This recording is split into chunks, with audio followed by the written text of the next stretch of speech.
Hi guys, this is Becca and my assistant Emily. You can follow me at Fit and Fab on Instagram. If you ain't tight, we'll get you right. Today we're going to be showing you how to perform a seated row and single arm row with trunk rotation, which can be used for a progression of the row.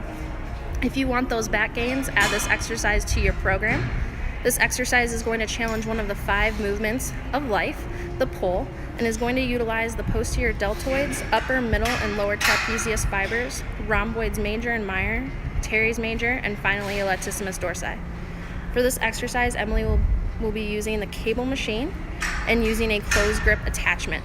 Emily will go ahead and get into position. She will have her palms facing together, elbows in extension and shoulder flexion, sitting back with the back straight, and allowing the weight to pull her slightly forward.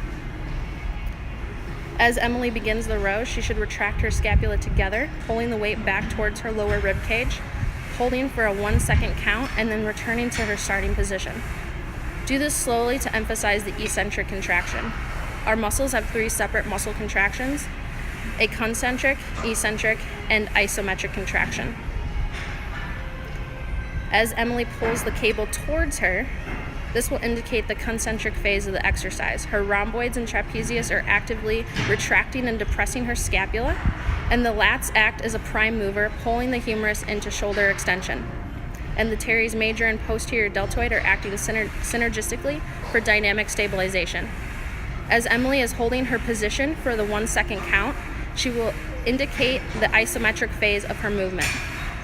The isometric contraction does not require movement for the muscles to be actively engaged. As Emily moves back into her starting position of shoulder flexion and elbow extension, her muscles involved in concentrically moving the weight must now eccentrically decelerate the weight. Here in the eccentric phase, we will also see the bicep brachii, brachioradialis, and brachialis engaged to decelerate elbow extension. Common errors to look out for include shoulder shrugging and shoulder abduction. Now we're going to show you the single arm row with trunk rotation. So go ahead and get in position.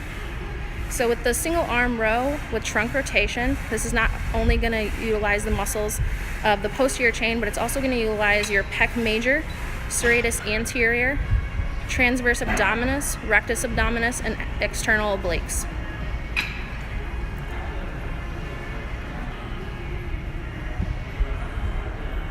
Alright, you can go ahead and stop, Emily. The most effective sets and reps for this exercise will be the 3 sets of either 10 or 12. This exercise is using the metabolic stress stimuli for change, so it's appropriate to use a set with higher reps. This exercise is appropriate for the athletic population as well as the moderately active population. This is an exercise that is easy to demonstrate, perform, and does not require any type of spotter.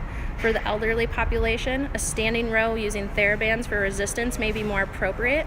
You may also begin using TheraBands when recovering from a shoulder injury. So Emily, go ahead and let's see the row once more. So this exercise can be modified and utilized throughout the length of your exercise program depending on your modifications. If you're an athlete, this exercise will also be appropriate for in-season, off-season, and pre-season. Open season too if you're Canadian. For modifications like the single arm row with trunk rotation, you can also allow for a progression of the exercise. You can change your grip attachment, go from sitting to standing, or change your cable height to include low rows as well as high rows. All of these modifications can progress your exercise so that it can still be included into your exercise program. Let's give Emily a round of applause.